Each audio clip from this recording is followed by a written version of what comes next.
It's time for the Money Puzzle Podcast. With good conversations and realistic solutions to the money puzzles we all face every day. I'm your host, financial advisor, chartered financial consultant, and president of Edgen Insurance and Financial, Robert Edgen. Now let's get this show started. Hi there, hello, and welcome to the Money Puzzle Podcast. I am Robert Edgen, and I'll be your guide for the ride for the next 10 to 15 minutes. Each week, we look at a different piece of the money puzzle and practical ways to solve it so you can have the financial confidence you deserve and the future that you dream of. Now, this is episode 6, and today we are talking about budgets. Now, before you click out and decide to go do something else, I promise you this is not going to be your boring budget conversation. Most people think that the B in budget stands for boring. My good partner and buddy here, Brian, and I are going to show you that the B in budget really stands for badass. Because that's what budgets are. Brian and I are going to be talking about it, breaking it down. And speaking of Brian, let's say hello to my business pal from another gal, my partner from Denver, Brian Johnson. Hey, Rob. Hey, everybody. Thank you for making the drive down. Thanks for having this conversation with us. Before we get into the hot topic for today, I do a lot of reading, I do a lot of research, and I come across some pretty interesting news articles that I always like to share with folks. So, Brian, I would like to read you a news article, get your opinion, have a little bit of conversation about it, if that's okay with you. Sure.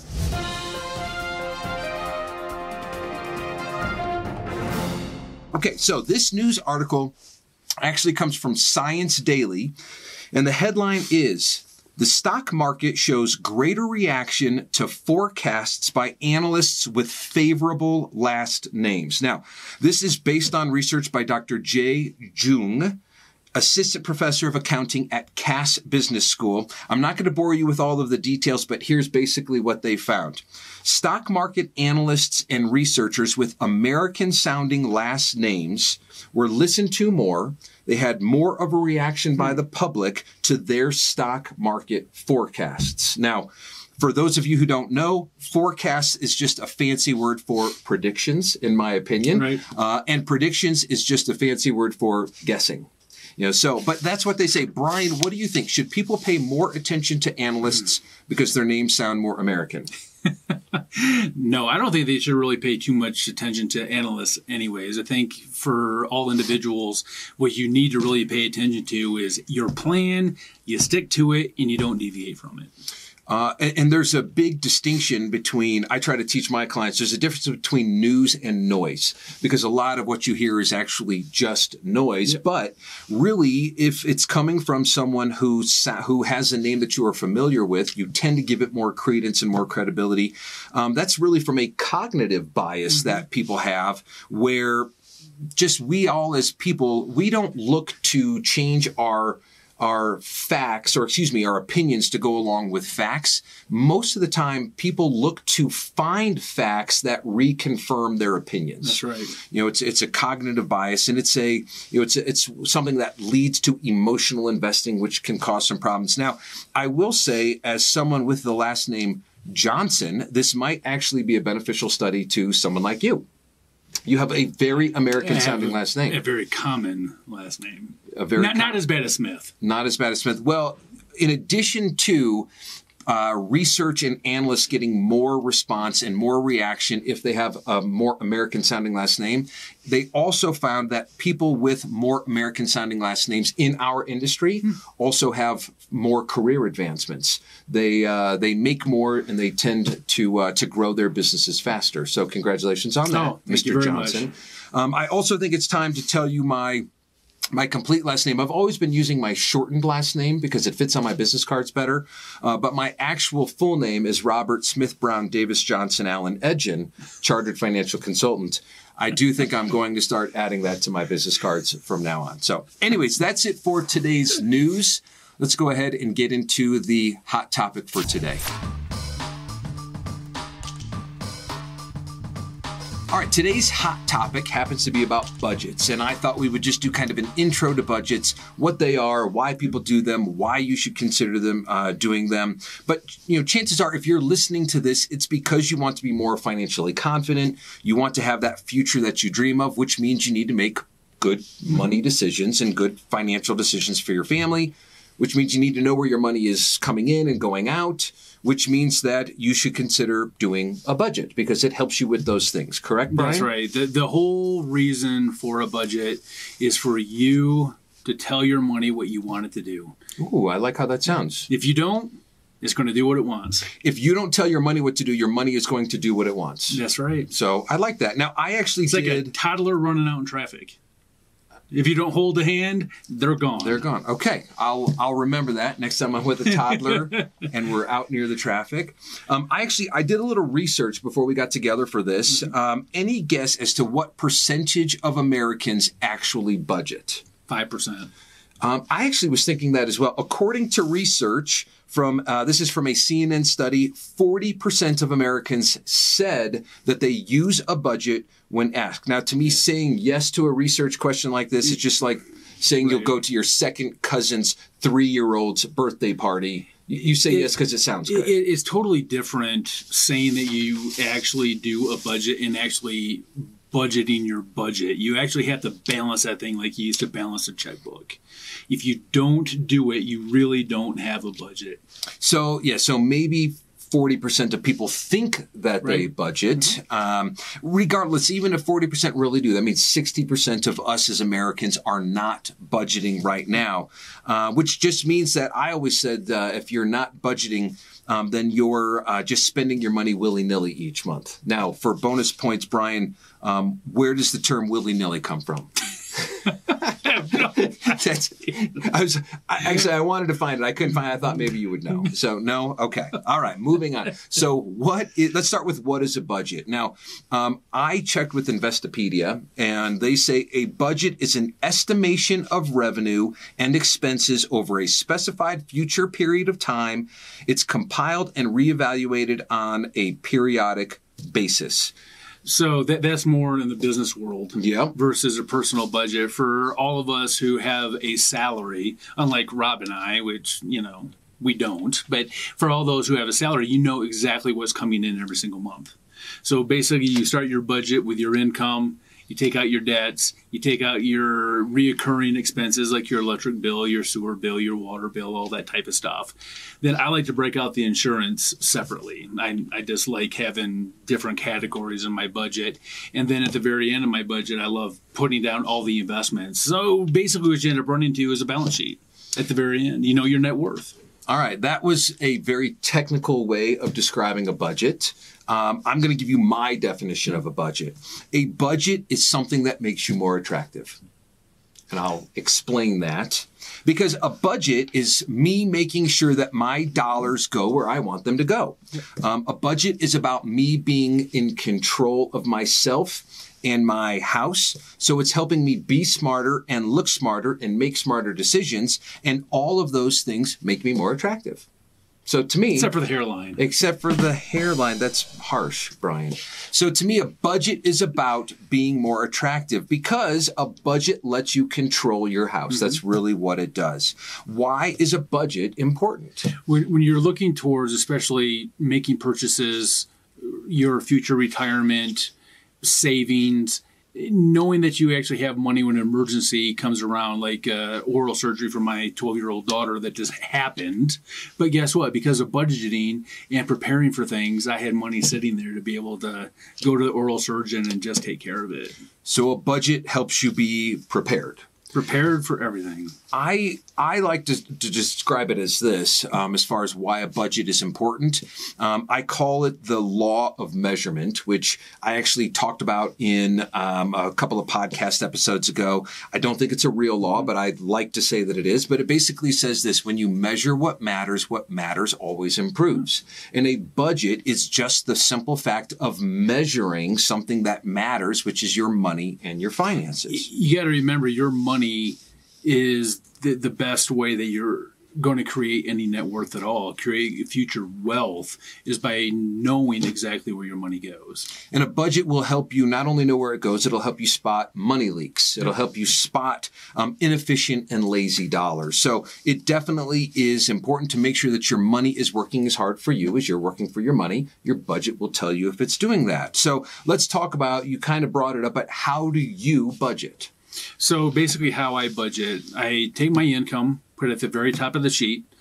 The next thing is minusing out the debt expenses, the house payment, the car payments, a credit card if you have a credit card, school loans, that type of thing, coming up with another number, how much is actually coming out of those. Then from there, I write down all my bills.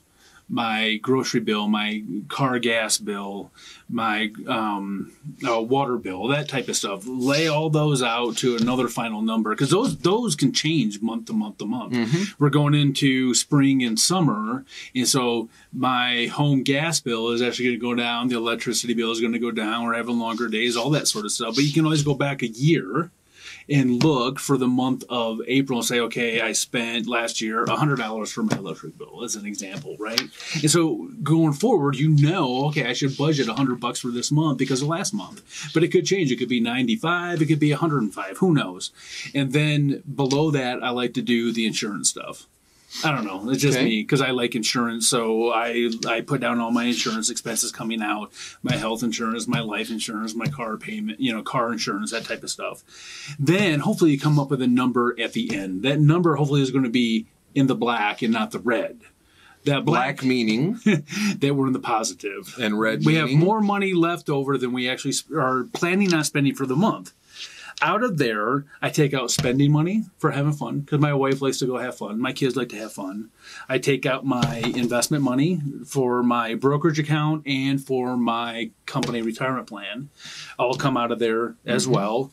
And then at the end of that, whatever money's left over, hopefully something, then I save for the rainy day, kind of like for a health insurance deductible or a future car purchase, or in my case, purchasing hay for animals. So that is, that's a lot of steps. That's a lot of things to do. And don't take this the wrong way, but it sounds boring because it can be when you think about it like that. Yep. Now, I want to talk about a few simple ways to consider or try budgeting for people that maybe they don't feel like they want to have that much effort put into it. Because I think you should be able to budget in about 15, 20 minutes. Well, you do. Even with how I lay it out, it's still only a 15 to 20 minute deal.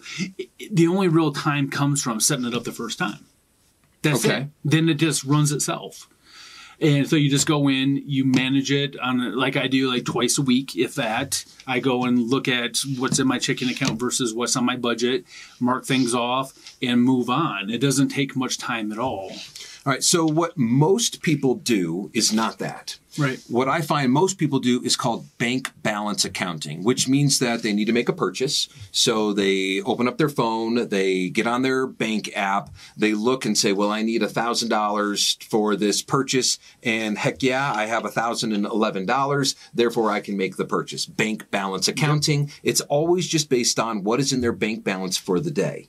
Doesn't let you project anything or really control anything, but that's what a lot of people do. So I've come up with an idea as far as simple budgeting that I've used and have worked with a lot of clients that I wanted to run by you.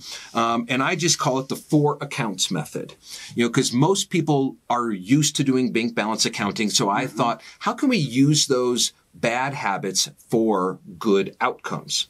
So what I do is I set up 4 different accounts. Okay. You've got all your income that comes into one account. From there, then you will transfer money into a few different things. You will transfer money into what I call your ifs and ops account, your future fund, your expense account, and your spendable account. Okay. Now, your ifs and ops stands for your what ifs and your awesome opportunities, because we're always going to have these what ifs. In fact, I would like to call it your wins and ops. It just doesn't sound as good, but we don't really have ifs. We have wins. It's just, when is something going to break? When is a kid going to get hurt? When is your car going to need to be replaced? We have all of these things that happen, but also I want to be prepared for awesome opportunities. An emergency fund is vital, but I would much rather use it for good things than bad and think optimistically about it. It's for both. It's for both. That's right. It's absolutely for both. Like buying a future car, a lot of times that's fun. having a broken arm, that is not fun, but you still have to have the money there. You still got to deal with it. So you have an ifs and ops fund. You have a future fund. Now, this could be things for your retirement. It could also be for, down payment on houses or investment properties or other big things or expenses that you want to do in the future. Then I have an expense account. Now, in reality, this is just a checking account, but this is where I make my purchases from. I pay my monthly bills. I pay my insurance. I pay my car payments, right, my mortgage, all of those kinds of things. And then lastly, I have money that I move into my spendable account. I know that the money that is in there gets to be used for whatever the heck I want. Right. And I get to have some fun, and I'm not going to feel guilty about using that money. A little different than what I do because I use cash. So for all my fun money, the spending money goes, it's all cash every single month. That way, I never overspend it. You never, and it's much the same idea because I know if I'm approaching the end of my spendable account, that's it. I mean, that's the money that is in that account. So now I'm utilizing bank balance accounting where I still log in and I check the account. Can I have fun? But it brings some psychology into it where as you're watching, you don't have as much money in that spendable account because you put a certain percentage in there. Then you don't overspend or overdo it on the spending versus how much should be going into the future fund, the ifs and ops. There is nothing more constraining than actually taking a couple Benjamins out of your pocket and handing them over to a stranger. It hurts. It does. So, or at least when you swipe a card, it does not. Yeah. So really, I look at if you can set up these checking accounts in the beginning or these different accounts in the beginning, and every time you get paid, if you know a certain percentage goes into each one, then the money in those accounts is the money that you have to spend on those categories. Then it just kind of helps you you're setting yourself up to win and be more controlled and more disciplined. Right. So that's how I recommend to do it. Now, the question becomes, what percentages should you use? And I think we could have a secondary conversation about that. I'm going to throw out just one idea on it. And this actually comes from Elizabeth Warren in a book that she wrote in 2005. She's a congresswoman, but she has it. She did, and it's become world famous. It's called the 50-30-20 rule. And it's basically that 50% should go towards your needs. 30% should go towards your wants and 20% should go towards your future things. So just one way of breaking it down. But I would love it if we got together and had another conversation about maybe how those percentages should look. How much should you be spending on houses? How much should you be spending on cars? How much should you be spending on fun? Very easy. So, all right. So we'll get together. We'll talk about that. Here's a quick question. Why don't you think more people budget? When I talk to people about it is because, first of all, it's boring. Second of all, they think it's a handcuff. They think if they budget, then they're not going to be able to do what they want to do, which is totally wrong. They're thinking about it backwards. It's totally backwards. Again, it's telling your money what you want it to do. Most people think it's way more time consuming than it actually is. Most people think that it is restrictive when it's actually is freeing. It is. Because if I already took care of these things that had to be done. Now I can have fun and do the things I want to do without the guilt, without the stress, without the pressure.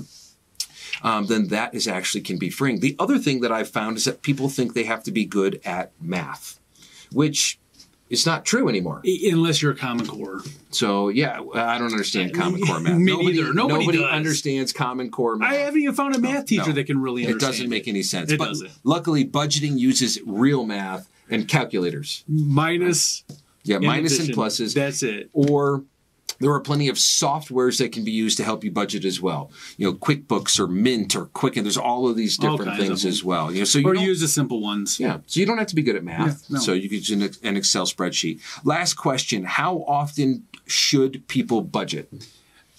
Every single paycheck. So whether it's once a week, twice a month, or monthly, like I pay myself once a month. I like doing it that way. So I budget just once a month. And let it run through the month, and I have my entire budget. It's simple. It's easy. I spend maybe 10 minutes a week on it. Yeah, it does not have to take a lot of time, especially once you get into the habit and you do it on a regular basis. It's the setup that takes time. Once it's all set up, it's easy just to move forward with it. Yeah. All right, so let's get back together next time. Let's talk about percentages that should be used when you're setting up your initial budget. We'll have that conversation. We'll talk about some more news stories. But really, I think that wraps it up for the week, unless you've got any last-minute thoughts to add in there about budgets. Do one. Make one, create one, live by it, balance it, and you'll be good to go. And it will make you more attractive. Just like Rob. That's right. That's it for this week. Thank you for joining us for the Money Puzzle Podcast. If you want to reach out to us, you can do that. Just send an email to questions@yourmoneypuzzle.com. You can also find all of our social media links directly below in the show notes. And lastly, make it a great week. Go out, have some fun, and do something to improve your money puzzle. You'll be glad you did, and we'll see you next week. Bye. Registered representative of and securities offered through Securities Management and Research, Inc., SM&R. Member FINRA SIPC. Investment advisory services offered through BFC Planning, Inc. Edgen Insurance and Financial Services, Johnson Financial Services, SM&R, American National Family of Companies, and BFC Planning are independent entities. There are risks involved with investing which may include market fluctuation and possible loss of principal value. Particular investments may not be suitable for certain situations. Carefully consider the risks and possible consequences involved prior to making an investment decision. Our firm does not provide legal or tax advice. Be sure to consult with your own legal and tax advisors before taking any action that may have tax implications.